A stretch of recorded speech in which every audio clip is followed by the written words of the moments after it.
ओम श्री गणेशाय नमः। अथ श्री शनैश्चर स्तोत्र विनियोगः। ओम अस्य श्री शनैश्चर स्तोत्रस्य दशरथ ऋषिः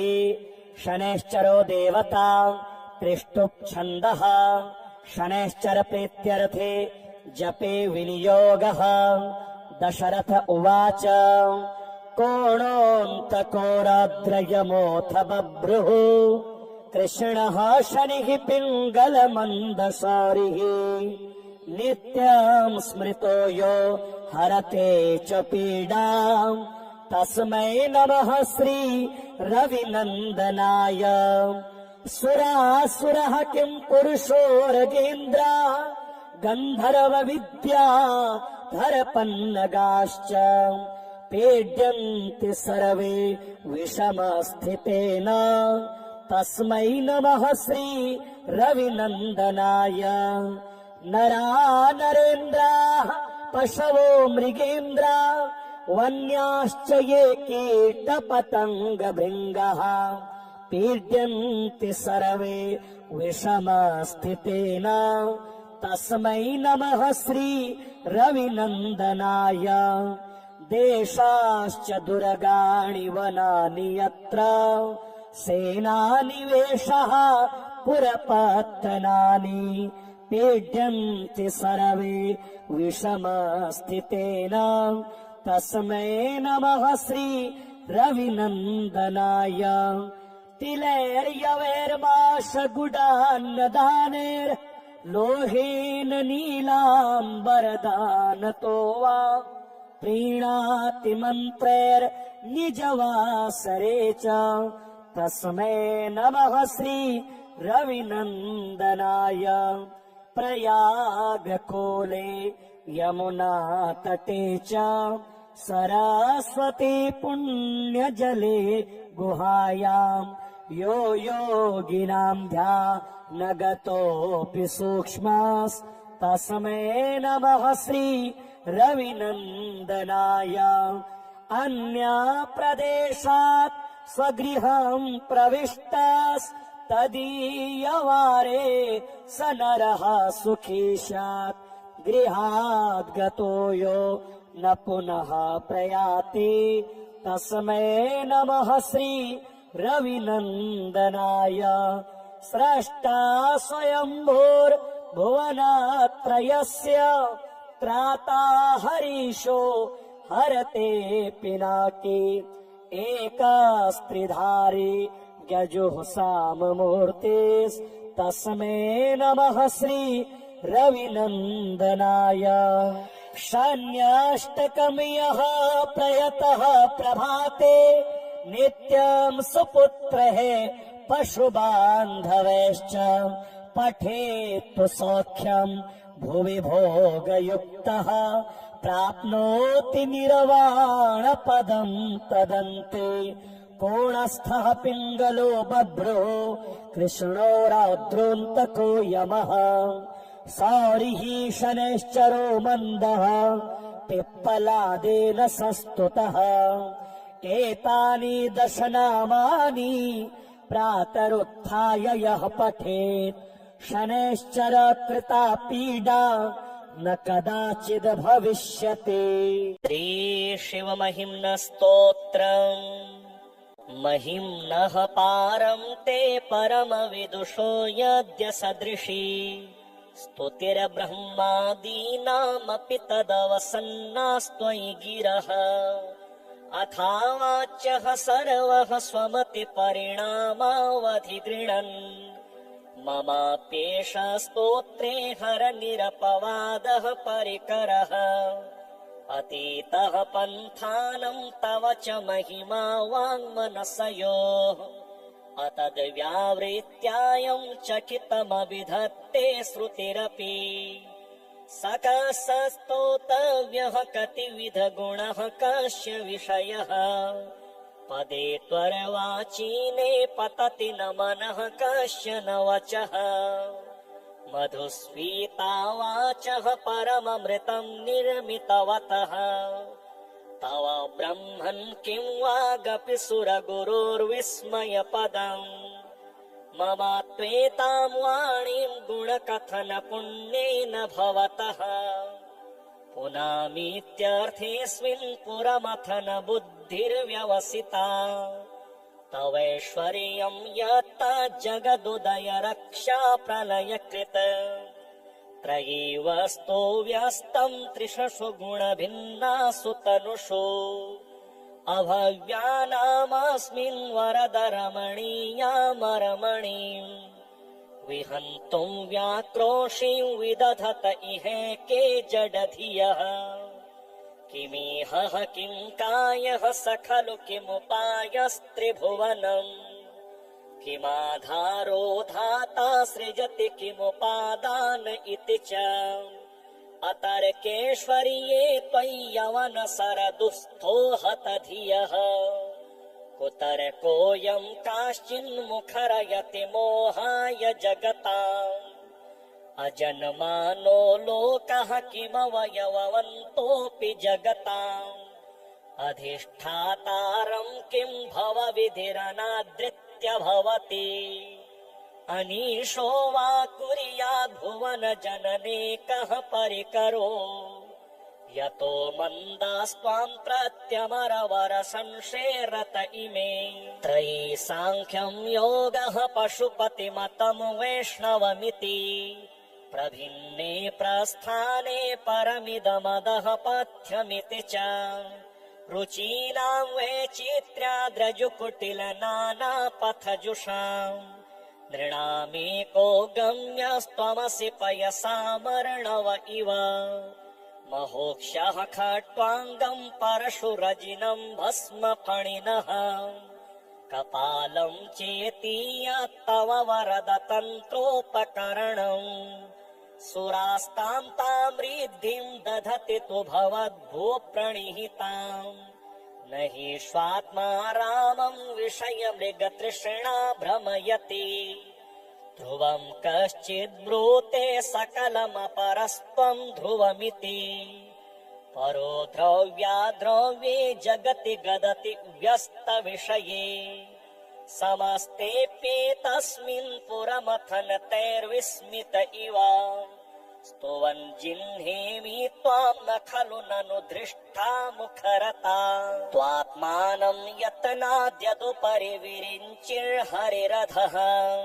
परिच्छेत्तुं यातावनिलमनलस्कन्दवपुषः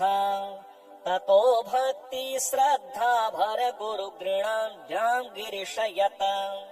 स्वयं तस्थेताभ्यां त्वयि किमनुवर्तिर्न फलति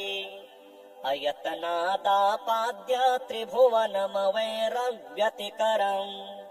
दशास्यो यद् बाहून् भृतर्णकण्डूपरवशान् शिरः पद्मश्रेणी रचित चरणाम्भोरुहबले स्थिरायास्त्वद्भक्तेस्त्रिपुरहर विस्फूर्जितमिदम् अमुष्य त्वत्सेवा समधिगत सारं भुवजनम् बलात् कैलासेऽपि त्वदधिवसतौ विक्रयमतः अलभ्यापातालेऽप्यलचलति ताङ्गुष्ठिशिरसि प्रतिष्ठा त्वय्यासीत् ध्रुवमुपचितो मुह्यति खलः यदङ्घ्रिसूत्राम्णो वरद परमोच्चैरपि सतीम् अधश्चक्रे बाणः परिजनविधेयस्त्रिभुवनः न ताचित्रं तस्मिन् वरिवरिसति त्वच्चरणयोः न कस्याप्युन्नत्यै भवति शिरसस्त्वय्यवनतिः अकाण्ड ब्रह्माण्डशयचकित देवासुरकृपा विधेयस्यासीत्यस्त्रिनयन विषं संहृत तवः सकलमाशः कण्ठे तव न कुरुते न श्रियमहो विकारोऽपि श्लाघ्यो भुवन भयभङ्गव्यसनिनः असिद्धार्थानेव क्वचिदपि स देवासुरनरे निवर्तन्ते नित्यं जगति जयिनो यस्य विशिखाः सपश्यन्नीश त्वामितरसुरसाधारणमभो स्मरः स्मर्तव्यात्मा न हि वशि सुपथ्यः परिभवः महीपादाघाताद्व्रजति सहसा संशयपदम् पदम् विष्णोर्भ्याम्यद्भुज परिघरुग्णग्रहगणम् मुहुर्दौर्ध्यस्थम् यात्यनिभृत जटाताडिततटा जगद्रक्ष्यायै त्वम् नटसि ननु वामेव विभूता वियद्व्यापी तारागणगुणितफेनोद्गमरुचिः प्रवाहो वाराम्यः पृषतलघुदुष्टः शिरसि ते जगद्वीपाकारम् जलधिवलयम् तेन कृतमिति अनेनैवोन्नेयम् धृतमहिम दिव्यम् तव वपुः रथः शोणीयन्ता शतधृतिरगेन्द्रो धनुरथो रथाङ्गे चन्द्रार्कौ रथचरणपाणिः शर इति दिधक्षोस्ते कोऽयम् त्रिपुरतृणमाडम्बरविधिः विधेयः क्रीडन्त्यो न खलु परतन्त्रः प्रभुधियः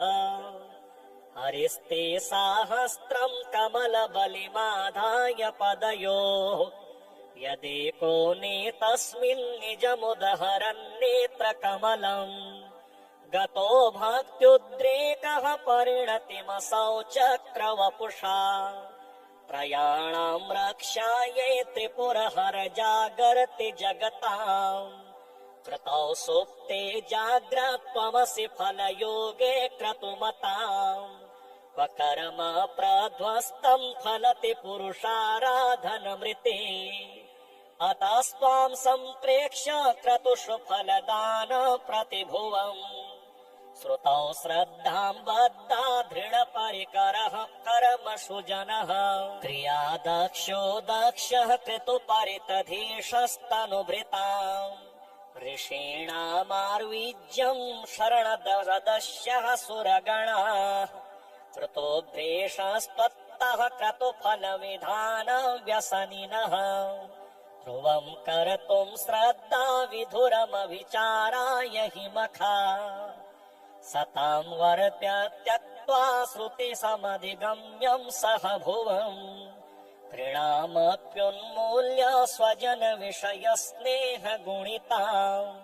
द्विजः कृन्तन् पादे पितरमपराद्धम् त्वयि विभो मनुष्यत्वम् सद्य त्रिदश परिणामेन विजहौ प्रजानाथम् नाथ प्रसभमभिकम् स्वाम् दुहितरम् गतम् रोहितभूतामृरमयि सुमृश्यस्य वपुषा धनुषपाणेर्यातम् दिवमपि सपत्राकृतममुम् प्रसन्तम् तेऽद्यापि त्यजति न मृगव्याधरभसः स्वलावण्याशंसा धृतधनुषमह्नाय तृणवत् पुरः प्लुष्टम् दृष्ट्वा पुरमथन पुष्पायुधमपि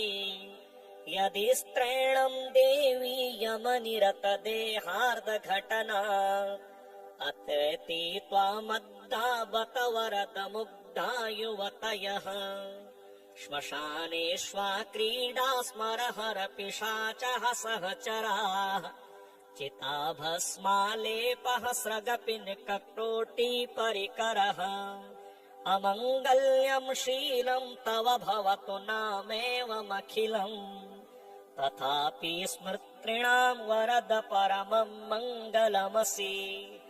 मनः प्रत्यक्षिते सविधमविधायात्तमरुतः प्रहृष्य द्रोमाणः प्रमदसलिलोत्सङ्गतिदृशः यदालोक्याह्लादम् हृद इव निमज्जामृतमये दधत्यन्तस्तत्त्वम् किमपि यमिनस्त्वत् किल भवान्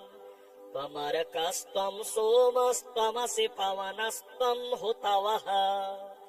त्वमापस्त्वम् व्योम त्वमुधरणिरात्मा त्वमिति च परिच्छिन्नामेवम् त्वयि परिणता बिभ्रति गिरम् न वेद्यस्तत्त्वं वयमिह तु यत्त्वं न भवसि त्रयीं त्रिस्रो वृत्तिस्त्रिभुवनमथो त्रीनपि सुरान् अकाराद्यैर्वर्णैस्त्रिभिरभिदधत्तीर्ण विकृति तुरीयं ते धाम ध्वनिभिरवरुन्धानमणुभिः समस्तं व्यस्तं त्वां शरणद गृह्णात्योमिति पदम् भवः शर्वो रुद्रः पशुपतिरथोग्रः स च महास् तथा भीमेशानाविति यदिभिधानाष्टकमिदम् अमुस्मिन् प्रत्येकं प्रविचरति देवा श्रुतिरपि प्रियायास्मे धाम्ने प्रणिहित नमस्योऽस्मि भवते नमो नेदिष्टाय प्रियवरदविष्टाय च नमः नमः शोदिष्ठाय स्मरहरमहिष्ठाय च नमः नमो वरसिष्ठाय त्रिनयनयविष्ठाय च नमः नमः सर्वस्मै ते तदिदमति सर्वाय च नमः बहुलरजसे विश्वोत्पत्तौ भवाय नमो नमः जनसुखकृते सत्त्वोद्रिक्तौ मृडाय नमो नमः प्रबलतमसे सत्संहारे हराय नमो नमः प्रमहसि पदे निस्त्रे गुण्ये शिवाय नमो नमः कृशपरिणति चेतः क्लेशवश्यं क्वचेदम्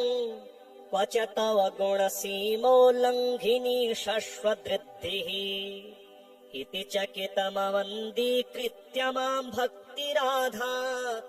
वरद चरणयोस्ते वाक्यपुष्पोपहारम् वपुः प्रादुर्भावादनुतमितदं जन्मनि पुरा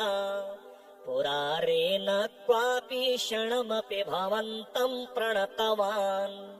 नमनमुक्तः सम्प्रत्यहमलनुरग्रेप्यनतिमा नितीशाक्षन्तव्यं तदितमपराधद्वयमपि असितगिरिसमं स्यात् कञ्जलं सिन्धुपात्रे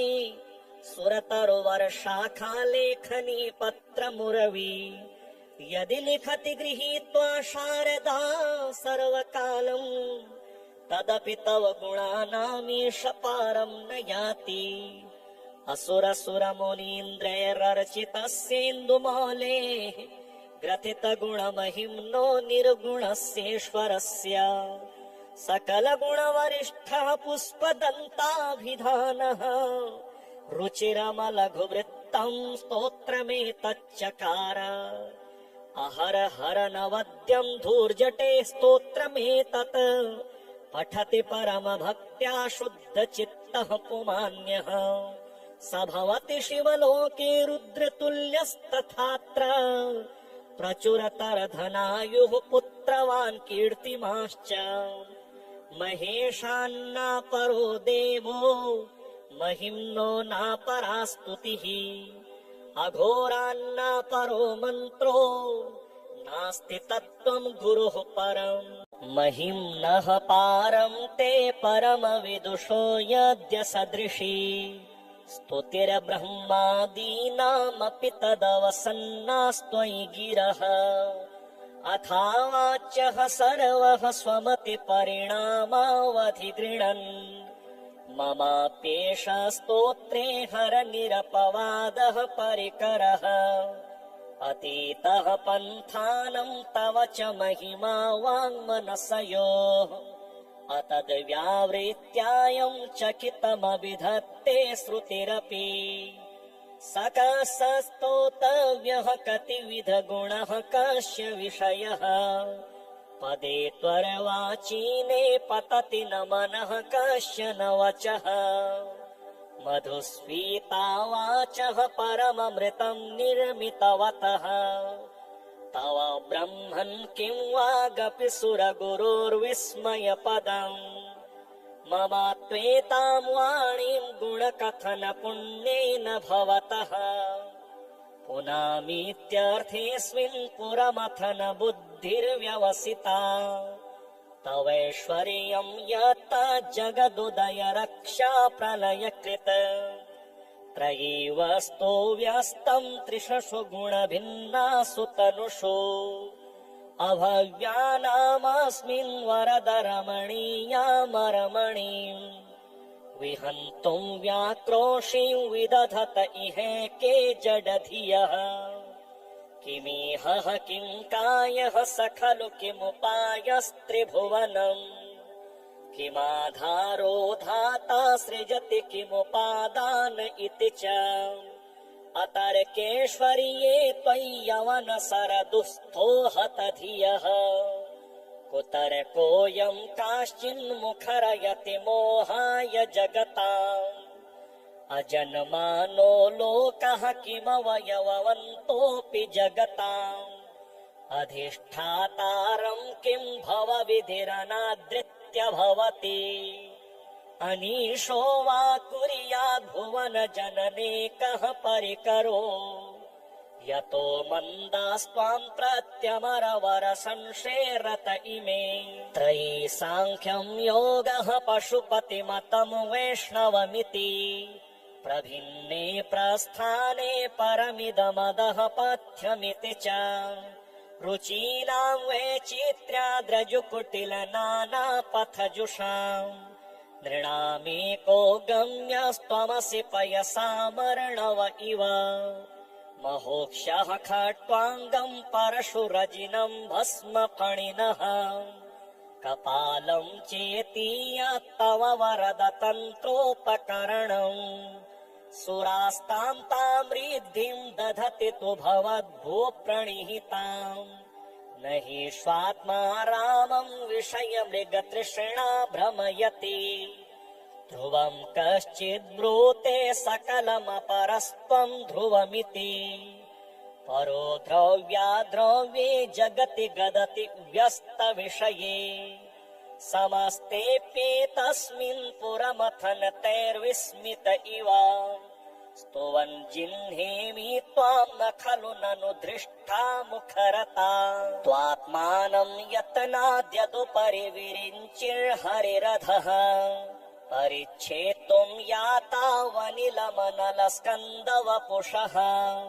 ततो भक्ति श्रद्धा भर गुरुगृणाभ्यां गिरिशयत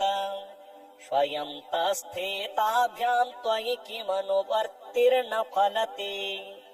अयतनादापाद्य त्रिभुवनमवैरव्यतिकरम् दशास्यो यद् बाहून भृतर्णकण्डू परवशान् शिरः पद्मश्रेणी रचित चरणाम्भोरुहबले स्थिरायास्त्वद्भक्तेस्त्रिपुरहर विस्फूर्जितमिदम् अमुष्य त्वत्सेवा समधिगत सारं भुवजनम् बलात् कैलासेऽपि त्वदधिवसतौ विक्रयमतः अलभ्या पातालेऽप्यलचलति ताङ्गुष्ठिशिरसि प्रतिष्ठा त्वय्यासीत् ध्रुवमुपचितो मुह्यति खलः यदङ्घ्रिसूत्राम्णो वरद परमोच्चैरपि सतीम् अधश्चक्रे बाणः परिजनविधेयस्त्रिभुवनः न ताचित्रं तस्मिन् वरिवरिसति त्वच्चरणयोः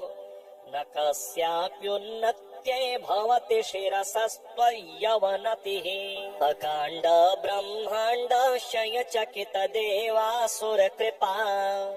विधेयस्यासीत्यस्त्रिनयन विषं संहृत तवः सकलमाशः कण्ठे तव न कुरुते न श्रियमहो विकारोऽपि श्लाघ्यो भुवन भयभङ्गव्यसनिनः असिद्धार्थानेव क्वचिदपि सदेवासुरनरे निवर्तन्ते नित्यं जगति जयिनो यस्य विशिखाः स पश्यन्नीशा त्वामितरसुरसाधारणमभो स्मरः स्मर्तव्यात्मा न हि वशि सुपथ्यः परिभवः महीपादाघाता व्रजति सहसा संशयपदम् पदं विष्णोर्भ्याम्यद्भुज परिघरुग्णग्रहगणम् मुहुर्दौर्ध्यस्थं यात्यनिभृत जटा ताडिततटा जगद्रक्ष्यायै त्वं नटसि ननु वामेव विभूता वियद्व्यापी तारा गणगुणितफेनोद्गमरुचिः प्रवाहो वाराम्यः पृषतलगुदुष्टः शिरसि ते जगद्वीपाकारं जलधिवलयं तेन कृतमिति अनेनैवोन्नेयं धृतमहिम दिव्यं तव वपुः रथः शोणीयन्ता शतधृतिरगेन्द्रो धनुरथो रथाङ्गे चन्द्रार्कौ रथचरणपाणिः शर इति दिधक्षोस्ते कोऽयं त्रिपुरतृणमाडम्बरविधिः विधेयः क्रीडन्त्यो न खलु परतन्त्रः प्रभुधियः हरिस्ते साहस्रं कमलबलिमाधाय पदयोः यदेको नेतस्मिन् निजमुदहरन्नेत्रकमलम्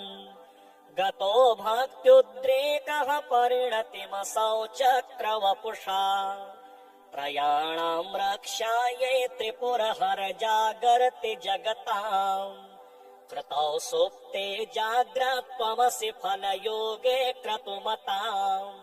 वकर्म प्रध्वस्तं फलति पुरुषाराधनमृते अतस्त्वां सम्प्रेक्ष्य क्रतुषु फलदान प्रतिभुवम् श्रुतौ श्रद्धां बद्धा दृढपरिकरः कर्मसु जनः क्रिया दक्षो दक्षः क्रतुपरितधीशस्तनुभृताम् ऋषीणामार्वीज्यं शरणदशः सुरगणाः कृतोभ्येषस्त्वत्तः क्रतुफलविधानव्यसनिनः ध्रुवं कर्तुं श्रद्धा विधुरमविचाराय हि मखा सतां वर्त्य त्यक्त्वा श्रुतिसमधिगम्यं सह भुवम् प्रणामप्युन्मूल्य स्वजनविषयस्नेहगुणिताम् द्विजः कृन्तन् पादे पितरमपराद्धं त्वयि विभो मनुष्यत्वं सद्य त्रिदश परिणामेन विजहौ प्रजानाथं नाथ प्रसभमभिकं स्वां दुहितरम् गतं रोहितभूतामृरमयि सुमृश्यस्य वपुषा धनुषपाणेर्यातं दिवमपि सपत्राकृतममुम् प्रसन्तं तेऽद्यापि त्यजति न मृगव्याधरभसः स्वलावण्याशंसाधृतधनुषमह्नाय तृणवत् पुरः प्लुष्टं दृष्ट्वा पुरमथन पुष्पायुधमपि यदि स्त्रैणं देवी यमनिरतदेहार्धघटना अत्रेति त्वामद्दा बत वरदमुग्धा युवतयः श्मशानेष्वा क्रीडा स्मरहर पिशाचः सहचराः चिताभस्मालेपः स्रगपिनककोटि परिकरः अमङ्गल्यं शीलं तव भवतु नामेवमखिलम् तथापि स्मृतॄणां वरद परमं मङ्गलमसि मनः प्रत्यक्षिते सविधमविधायात्तमरुतः प्रहृष्य द्रोमाणः प्रमदसलिलोत्सङ्गतिदृशः यदालोक्याह्लादं हृद इव निमज्जामृतमये दधत्यन्तस्तत्त्वं किमपि यमिनस्त्वत् किल भवान् त्वमर्कस्त्वं सोमस्त्वमसि पवनस्त्वं हुतवः त्वमापस्त्वं व्योम त्वमुधरणिरात्मा त्वमिति च परिच्छिन्नामेवं त्वयि परिणता बिभ्रति गिरम् न विद्यस्तत्त्वं वयमिह तु यत्त्वं न भवसि त्रयीं त्रिस्रो वृत्तिस्त्रिभुवनमथो त्रीनपि सुरान् अकाराद्यैर्वर्णैस्त्रिभिरभिदधत्तीर्ण विकृति तुरीयं ते धाम ध्वनिभिरवरुन्धानमणुभिः समस्तं व्यस्तं त्वां शरणद गृणात्योमिति पदम् भवः शर्वो रुद्रः पशुपतिरथोग्रः स च महास् तथा भीमेशानाविति यदिभिधानाष्टकमिदम् अमुस्मिन् प्रत्येकं प्रविचरति देवश्रुतिरपि प्रियायास्मे धाम्ने प्रणिहित नमस्योऽस्मि भवते नमो नेदिष्टाय प्रियवरदविष्टाय च नमः नमः शोदिष्ठाय स्मरहरमहिष्ठाय च नमः नमो वरसिष्ठाय त्रिनयनयविष्ठाय च नमः नमः सर्वस्मै ते तदिदमति सर्वाय च नमः बहुलरजसे विश्वोत्पत्तौ भवाय नमो नमः जनसुखकृते सत्त्वोद्रिक्तौ मृडाय नमो नमः प्रबलतमसे सत्संहारे हराय नमो नमः प्रमहसि पदे निस्त्रे गुण्ये शिवाय नमो नमः कृशपरिणति चेतः क्लेशवश्यं क्वचेदम् क्वच तव गुणसीमोल्लङ्घिनी शश्वतृद्धिः इति चकितमवन्दीकृत्य मां भक्तिराधात् वरद चरणयोस्ते वाक्यपुष्पोपहारम् वपुः प्रादुर्भावादनुतमितदं जन्मनि पुरारेण क्वापि क्षणमपि भवन्तं प्रणतवान् न मनमुक्तः सम्प्रत्यहमलनुरग्रेप्यनतिमा नितीशाक्षन्तव्यं तदितमपराधद्वयमपि असितगिरिसमं स्यात् कञ्जलं सिन्धुपात्रे सुरतरुवर्षाखालेखनी पत्रमुरवी यदि लिखति गृहीत्वा शारदा सर्वकालम् तदपि तव गुणानामीश पारं न याति असुरसुरमुनीन्द्रैरर्चितस्येन्दुमौलेः ग्रथितगुणमहिम्नो निर्गुणस्येश्वरस्य सकलगुणवरिष्ठः पुष्पदन्ताभिधानः रुचिरमलघुवृत्तं स्तोत्रमेतच्चकार अहर हर नवद्यं धूर्जटे स्तोत्रमेतत् पठति परमभक्त्या शुद्धचित्तः पुमान्यः स भवति शिवलोके रुद्रतुल्यस्तथात्र प्रचुरतरधनायुः पुत्रवान् कीर्तिमाश्च महेशान्नापरो देवो महिम्नो नापरा स्तुतिः अघोरान्नापरो मन्त्रो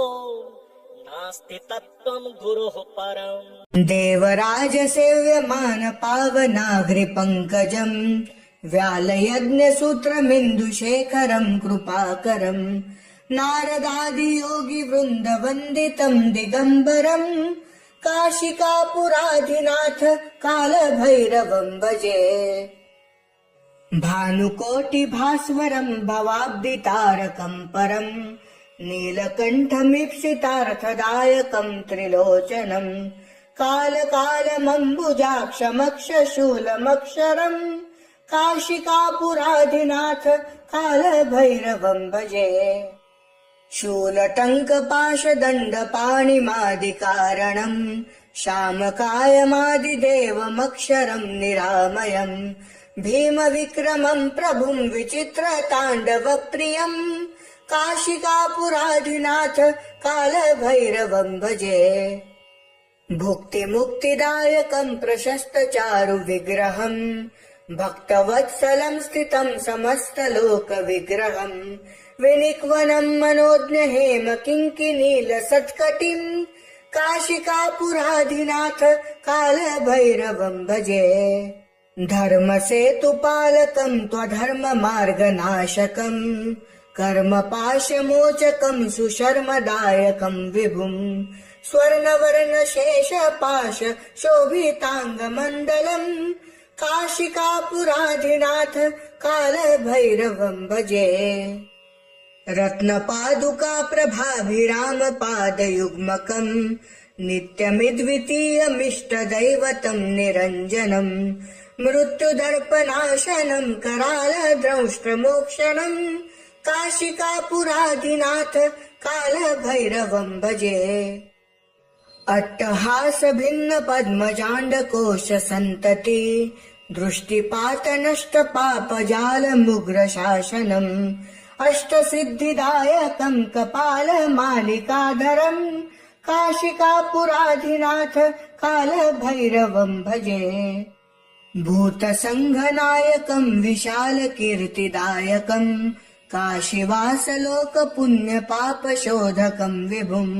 नीतिमार्गकोविदं पुरातनं जगत्पतिं काशिकापुराधिनाथ कालभैरवं भजे कालभैरवाष्टकं पठन्ति ये मनोहरम्